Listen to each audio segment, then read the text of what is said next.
तालियां खुदा के कलाम के लिए जोरदार।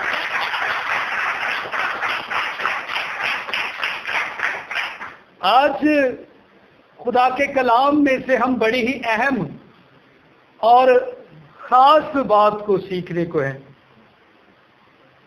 और मैंने इस बात को सोचा है कि आज मौजूदा दौर के अंदर जिंदगियां जो हैं किस तौर से इब्लीस के हाथों जकड़ी हुई हैं और क्या वजूहात है, क्या रीजन है।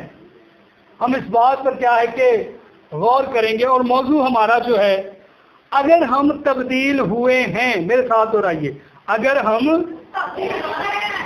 मेरे साथ दोहराइए, अगर हम, बुलंद आवाज से, अगर हम तब्दील हुए हैं तो हमारी तब्दीली नजर आनी चाहिए, हमारी तब्दीली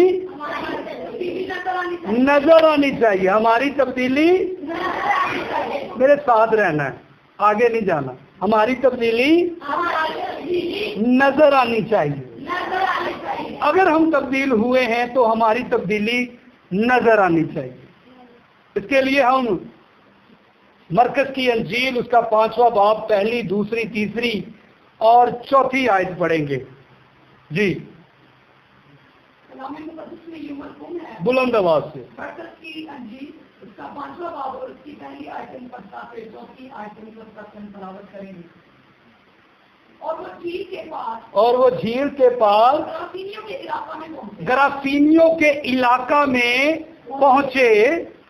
और जब वो कश्ती से उतरा, और जब वो कश्ती से उतरा तो फिर फौर एक आदमी जिसमें, तो फिर फौर एक आदमी जिसमें नापाक रूह थी कब्रों से निकलकर उससे मिला। कहाँ से निकलकर? कब्रों से निकलकर, हाँ जी, मिलकर, कहाँ से? कब्रों से निकलकर उससे मिला। वो कब्रों में रहा करता था। अच्छा, अब ठिकाना भी उसका क्या है? वो कब्रों में रहा करता था, रहता भी कब्रों में है। आगे, और अब कोई उसे जंजीरों से भी ना बांध सकता था। हाँ, अब कोई उसे जंजीरों से भी ना बांध सकता था, क्योंकि वो बार बार बेड़ियों और जंजीरों से बांधा गया था। हाँ, लेकिन उसने जंजीरों को तोड़ा और बेड़ियों को टुकड़े टुकड़े किया। और बेड़ियों को क्या कर दिया जी? टुकड़े टुकड़े किया। टुकड़े टुकड़े कर दिया। आगे, कोई उसे काबू में ना ला सकता था। आमीन, आमीन, बुलंद आवाज से दोनों हाथ उठाकर आमीन, आमीन, प्रेज द लॉर्ड। अब हम आहिस्ता आहिस्ता ना चर्च के कवानीन भी सीखेंगे, ठीक है जी? प्यारी बहनों, हाँ, क्या कहा मैंने? आहिस्ता आहिस्ता चर्च के कवानीन भी हम सीखने की कोशिश करेंगे। खुदा के कलाम में से ये जो हिस्सा हमने पढ़ा है, सुना है, हम इस पर आज चंद लम्हे गौर व फिक्र करने को है। याद रखिए, यहां पर एक शख्स का जिक्र किया जा रहा है जो कब्रों में रहता है। लोग उसे बेड़ियों से बांधते हैं, जंजीरों से बांधते हैं, लेकिन वो उन जंजीरों को क्या कर देता है? इससे पहले कि मैं इस शख्स की तरफ बढ़ूं, आप जानते हैं कि बाइबल मुकद्दस में पहला शख्स कौन सा है जिसे यीशु मसीह ने कहा कि जाकर बिशारती काम कर?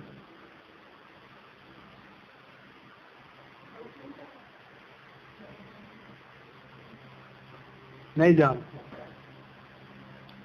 पहला शख्स यही है जिसके अंदर नापाक रूह थी। आगे चलकर मैं इसे इसका खुलासा करूंगा कि किस तरह से ये शख्स जो है खुदा यीशु मसीह ने इसे इख्तियार से इजाजत दी है। अब याद रखें, यहां पर लफ्ज आया है गराफीनियों का। वो कहां पहुंचे हैं जी? गराफीनियों के इलाका में। जब आप इंग्लिश बाइबल पढ़ते हैं तो इंग्लिश बाइबल में इलाका नहीं आया, बल्कि इंग्लिश बाइबल के अंदर हमें कंट्री लफ्ज मिलता है, और कंट्री के क्या मायने हैं? मुल्क। अब इस मुल्क की जब हम डिस्कवर देखते हैं तो ये इलाका जो है, ये इलाका एक ऐसा इलाका है जहां पर बड़े बड़े जादूगर रहते हैं। ये एक ऐसा इलाका है जहां पर यीशु मसीह पर ईमान नहीं लोग रखते, खुदा पर यकीन ही नहीं लोग रखते। ये एक ऐसा इलाका है जो हर लिहाज से खुदा के कवानीन से अलग ही जिंदगी गुजार रहे हैं। अब इस इलाके के अंदर याद रखें, ये शख्स है और नापाक रूह जो है वो इसके अंदर क्या होगी है, दाखिल होगी। अब ये शख्स अपने इलाके के अंदर इतना मशहूर है ना, इतना मशहूर है कि हर बंदे को पता है कि फलां शख्स जो है वो कब्रों में रहता है। इवन के इसके डर से कोई भी उस रास्ते से गुजरता नहीं है, क्योंकि लिखा है कि ये दूसरों को क्या करता, नुकसान पहुंचाता और अपने ताई भी नुकसान पहुंचाता, पत्थरों से अपने आप को नुकसान पहुंचाता, अपने जख्म को छील दिया करता। इस कदर नापाक रूह ने से छिछोड़ रखा था, सता रखा था। बैड स्पिरिट इसके अंदर इस कदर दाखिल हो चुकी थी। अब याद रखें,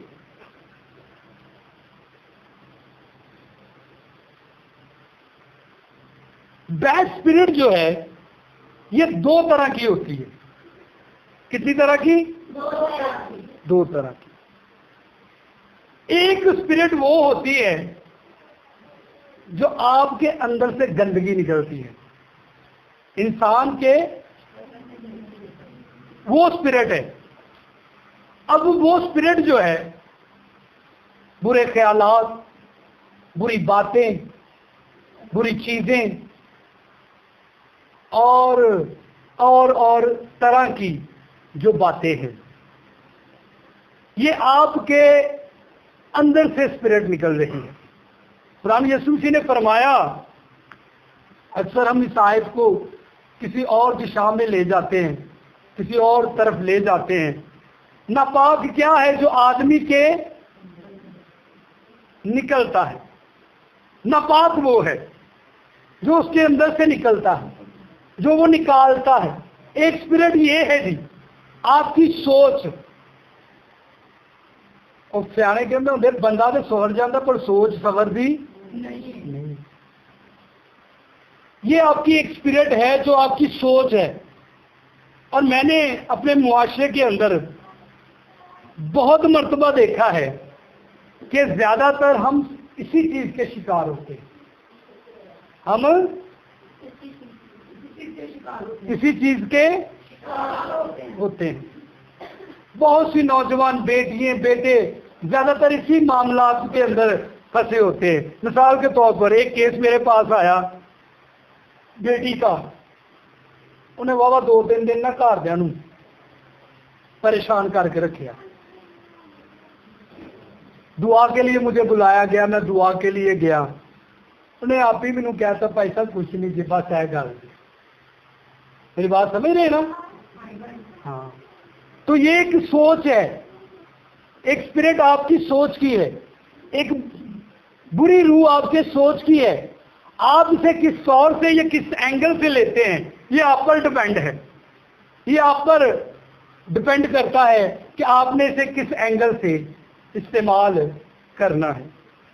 अच्छा, एक बुरी रूह वो है जो आपके अंदर अबलीसी कुव्वतों से आती है। एक बुरी रूह वो है जो आपके अंदर अबलीसी, मैं काफी तकरीबन 2 हफ्ते पहले मैं ये सिखा चुका हूं कि अबलीसी कुव्वत जो है हम उसे खुद दावत देते हैं। पहले नंबर पर बात ये, हम उसे, वरना उसकी कोई ऐसी हस्ती नहीं कि वो दाखिल हो जाए। हम उसे खुद दावत देते हैं। लेकिन अगर वो दाखिल हो गई और जो अबलीसी कुव्वत दाखिल हुई है, याद रखें ये अबलीसी कुव्वत जो दाखिल होती है आज हम इसके कुछ असरात पर गौर करेंगे। कुछ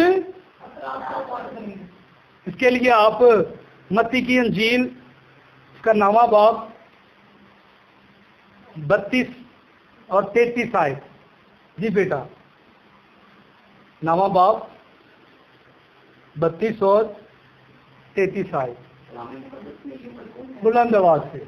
जब वो बाहर जा रहे थे जब वो बाहर जा रहे थे तो देखो लोग एक गूंगे को, हाँ क्या है जी, एक गूंगे को जिसमें बदरू थी, जिसमें क्या थी जी, बदरू थी, उसके पास लाए। उसके पास अमीर। अच्छा, यहाँ पर हमें क्या माजरा दिखाई दे रहा है कि यीशु मसीह मौजूद है, एक शख्स को लाया जा रहा है और वो शख्स क्या है, बदरू गिरफ्तार है। और बदरू गिरफ्तार होते हुए उस बदरू ने क्या उस पर काम किया है, उसकी जुबान को बंद कर दिया। जब अबलीस शरीर आपकी जिंदगी में दाखिल हो जाता है तो याद रखें उसका एक ये भी पहलू कि वो बीमारियां आप पर ला देता है। वो आपके अज़ाब को बंद करना शुरू कर देता है, वो आपकी सोच को बंद कर देता है, वो आपको बीमार कर देता है।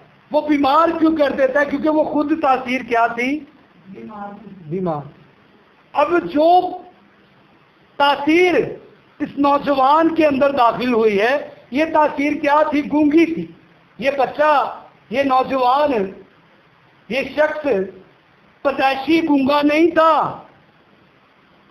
लेकिन जब तासीर इसकी जिंदगी के अंदर दाखिल हुई तो उस तासीर ने इसे क्या कर दिया, गूंगा कर दिया। आपने अक्सर सुना होगा मुआशरे के अंदर कि ओदा तो मुंह ही बंद हो गया, ओदा मुंह ही बंद हो गया। ये कब होता है, जब गूंगी तासीर के साथ आपका सामना करो। याद रखें, बतौर खादम होते हुए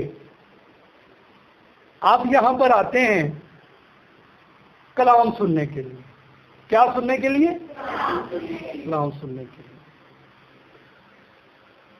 और आपका आना अगर कलाम के लिए ना हो तो फिर वो क्या है, बेफायदा है। इसलिए याद रखिए ये वो बातें हैं जरिया रोज नहीं लभनी है। हालेलुया। इसलिए इसे ध्यान से सुने। तो मैं अर्ज कर रहा था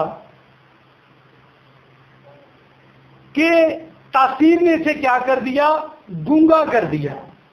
और जैसे ही यीशु मसीह ने अपना हाथ बढ़ाया, आगे पढ़िएगा, हाँ मत्ती की इंजील 9वां बाब 33 साल। निकाल दी गई। हाँ, जब वो बदरू निकाल दी गई आगे तो गूंगा बोलने लगा। आमीन। आमीन। अब ये प्रूव हो गया है कि बदरू ने से क्या किया था, गूंगा का किया। लेकिन यीशु मसीह ने जब बदरू निकाल दी तो वो बोलने लगा। हालेलुया।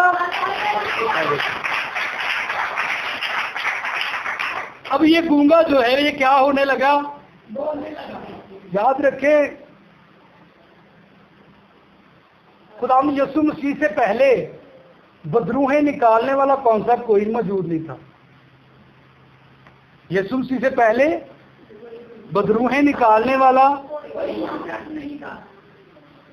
पता क्या होता था, जिस शख्स के अंदर बदरू होती थी ना, चाहे वो बेटी है बेटा है, उसका हल एक ही था, इसे मार दो, इसे मार दो, इसे मार दिया जाए। लेकिन यीशु मसीह का ये फजल हम पर हुआ कि आज उसके नाम से बदरूहें क्या होती हैं, हालेलुया। आज उसके नाम से बदरूहें पाई जाती हैं। इसलिए याद रखें, हम पर ये खुदा का करम है, वरना आज इस मौजूदा दौर के अंदर जिन्हें केस है ना, बड़े बन रहे थे, बड़े ही, लेकिन ये खुदा का हम पर क्या हुआ है कि फजल हो गया। एक और बदरू है, मत्ती की इंजील 12वां बाब उसकी 22वीं आयत में। यहाँ पर जो, अच्छा चल पढ़ी ले ताकि सबको समझ आए। हाँ शाबाश, जल्दी से पढ़िए। 12वां बाब की बड़ी है। उस वक्त लोग उसके पास एक अंधे गूंगे को लाए। हाँ क्या है जी? बदरू थी। अंधे और गूंगे को लाए। हाँ जी, क्या है जी? इसे क्या है? अंधा है और गूंगा है। ये तासीर क्या है जी? अंधी भी है और गूंगी भी है। उसने उसे अच्छा कर दिया। आमीन। ये बदरू क्या है जी? गूंगी और अंधी है। अंधी है। और गूंगी। हाँ जी, मेरी तरफ जरा मतवज्जो हो। ये क्या है बदरू? अंधी भी है और गूंगी भी है एक शख्स के अंदर। मैं आपको एक बात बताऊं, हमारा एक दोस्त था, वो कहता था कि पादरी साहब जिन्ना इतफाक पौडरियां च है ना, इन्ना किते भी नहीं। जिन्ना इतफाक इन्ना किसे से भी नहीं। काश इन्ना इतफाक कलीसिया च हो जाए तो असी सारे आजाद हो जाएंगे। हालेलुया। और हम हंसा करते थे, लेकिन उसकी बात के अंदर लॉजिक बड़ी थी। क्योंकि आज अगर कलीसिया डिस्टर्ब है, परेशान है, तो वो क्योंकि इत्तेफाक में नहीं है, उनके अंदर सुलह और सलामती जैसी बात नहीं है। और यही वजह पौड़ियां च बड़ा इत्तेफाक जी। वो एक पूड़ी ले आते ने, वो सारे पींदे ने, वो जिन्हें 5-6 होंगे ने। इत्तेफाक है ना। तो साढ़े को एक रोटी होवे, असी नहीं वंड के खाते। ठीक है। तो ये उसकी बात मुझे याद आई जो मैंने कहा कि चले मैं शेयर करूं। अच्छा, इस शख्स के अंदर जो अबलीसी कुव्वत है वो अंधी भी है और गूंगी भी है। और इसी तरह याद रखे, जो अबलीस का फर्जंद है ना, उनमें बड़ा इत्तेफाक है। अबलीस के जो फर्जंद हैं उनमें बड़ा, साडा कोई भैन भरा किसी अच्छी जॉब से लगा हो ना, तो दूजे नहीं लवांदा। कहना नहीं नहीं नहीं, इनू इतने लगे नहीं देना। हाँ, एक मेरा भी। लेकिन अबलीसी कुव्वतां नहीं कर दिया। वो कहती तू ही आ, असी मैनेज कर लांगे। वो कहती, बात समझ रहे हैं? मेरी बात समझ रहे हैं मैं क्या कह रहा हूं? वो कहती है कि तू भी आ, हम मैनेज कर लेंगे।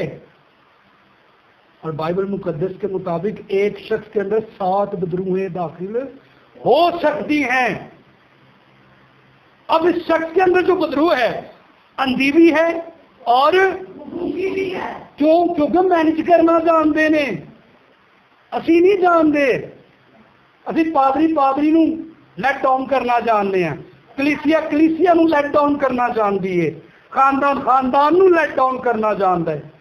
लेकिन वो कहते कोई गल नहीं, एक वड़ गया, हुण दूजा भी आ जाएगा, तीजा भी आ जाएगा, चौथा भी आ जाएगा, मैनेज ही करना है, कर लेंगे। हम ऐसा नहीं सोचते। ये इनका बड़ा कानून है जी। इनके अंदर ये एक बड़ी क्या इत्तेफाक है। और याद रखे, इस शख्स के अंदर जो बदरू है वो क्या क्या है? हम पुठी तरतीब ना कराया करो। वो अंधी भी है और गूंगी भी है। वो अंधी भी है और गूंगी भी है। आज जरा अपनी जिंदगियों पर गौर करें, मेरे अंदर कौन सी स्पिरिट है? जरा चेक करें अपने घरानों के अंदर, मेरे खानदान के अंदर कौन सी स्पिरिट है? बैड स्पिरिट है या गुड स्पिरिट है? जरा चेक करें, सोचे। चंद लम्हे आपके पास है, अपनी जिंदगियों पर जरा गौर तो करें कि क्यों मैं दिन ब दिन गिरता जा रहा हूं, क्यों दिन ब दिन मुसीबतें परेशानियां मेरा सामना कर रही हैं। मैं एक मरतबा सिखा चुका हूं कि आपका पासबान आपके लिए हर रोज दुआ करता है। उसी पादरी ने कहते हैं, चलो बहन ने कहा शाबाश, तालियां जोरदार। याद रखिए, ये एक वफादार भेड़ की निशानी होती है। ये एक ਤੇ ਜਿਹਨੇ ਕਦੀ ਆਪਣੇ लिए नहीं की उन्हें पादरी लिए किथे करनी। ये भी एक स्पिरिट है दुआ ना करने की। आपने हमेशा देखा होगा कि जब आप सारा दिन वक्त बनाते हैं 7 बजे दुआ करनी है, 7 बजे दुआ करनी है, 8 बजे चर्च जाना, 8 बजे चर्च जाना, उस टाइम कोई स्पिरिट काम कर देगी। ये बैड स्पिरिट है, ये बुरी रूह है जो आपको खुदा से मिलने, उन्हें पता है जे ए मिल गया तो मैं तो फिर बाहर, मैं फिर ये बाहर है। अब इस शख्स के अंदर जो इब्लीसी कुव्वत है वो अंधी भी है और उसने इसकी आंखों को भी बंद किया हुआ है और इसकी जुबान को भी किया हुआ है। आंखें क्यों बंद है? देख ना सके। यीशु मसीह ने फरमाया, खुदा के कलाम में लिखा है कि वो देखते हुए नहीं देखते, सुनते हुए नहीं सुनते, नहीं सुनेंगे और नहीं सुनेंगे, क्योंकि स्पिरिट ने क्या किया है? अंधा कर दिया है, अंधा कर दिया है। आज बशर्ते हमारी आंखें सब कुछ देखती है, लेकिन वो जो खुदावंद यीशु मसीह खुदा का कलाम हमें दिखाना चाहता है, हम उससे हमेशा क्या रहते हैं? अंधे रहते हैं। स्पिरिट है ये। क्या है जी? स्पिरिट है। अच्छा, मरकज की अंजील और इसका 5वां बाब ही निकालिएगा और इसकी 5वीं आयत से पढ़िएगा। और वो हमेशा रात दिन कब्रों और पहाड़ों में चिल्लाता, हाँ, और अपने कहीं पत्थरों से जख्मी करता था।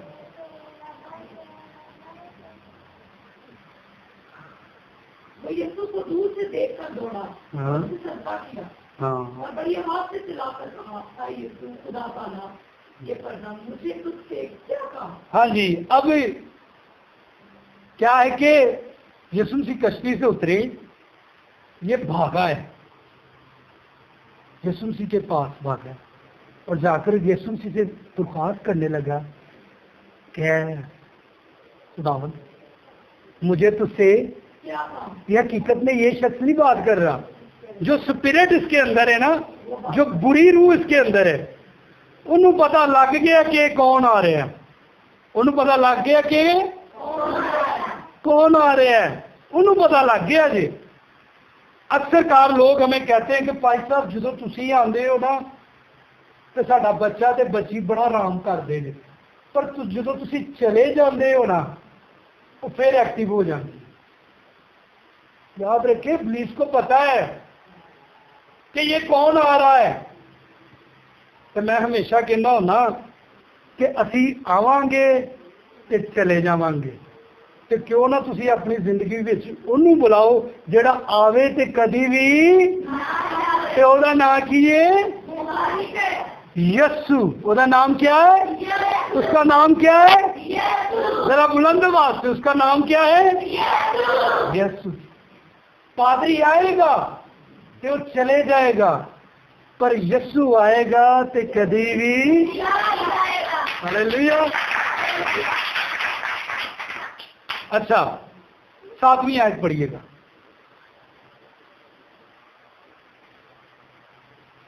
हाँ जल्दी से। और बड़ी आवाज से चिल्लाकर कहा, और बड़ी आवाज से चिल्लाकर कहा, तू खुदा ताला की कसम, मुझे तुझसे क्या कहा? तुझे खुदा की कसम देता हूँ, मुझे अज़ाब में ना डाल, मुझे अज़ाब में ना डाल। आगे आगे। हाँ हाँ, पढ़ते जाओ। क्योंकि उसने उससे कहा था, नापाक रूह इस आदमी से निकला। हाँ जी, यहाँ पर क्या है जी?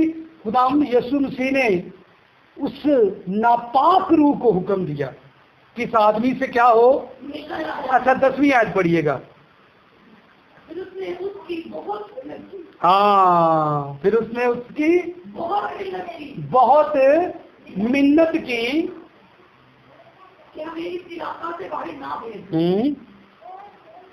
और वहाँ पहाड़ पर सूरों का एक बड़ा बोल चला रहा था।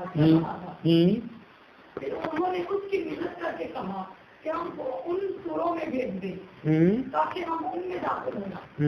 और उसने उनको इजाजत दी और नापाक रूही निकल कर सूरों में दाखिल हो गए। और वो बोल जो कोई 2000 का था कराड़े पर से झपट कर कराड़े पर से झपट कर झील में जा पड़ा और झील में डूब पड़ा। और उसने चलाने वाले लोगों ने भागकर शहर और देहात में खबर पहुंचाई। बस लोग ये माता देखने को निकल कर यीशु के पास आए। हाँ, अच्छा, यहाँ पर क्या हमने पढ़ा कि लोगों ने सुना, क्योंकि बड़ा मशहूर आदमी था कि कोई शख्स है जो कब्रों में रहता है और आज फिल फौर उसे क्या मिल गई? पहन जरा बैठ के जरा कलाम सुन लो, ठीक है, जिसके लिए आए हो।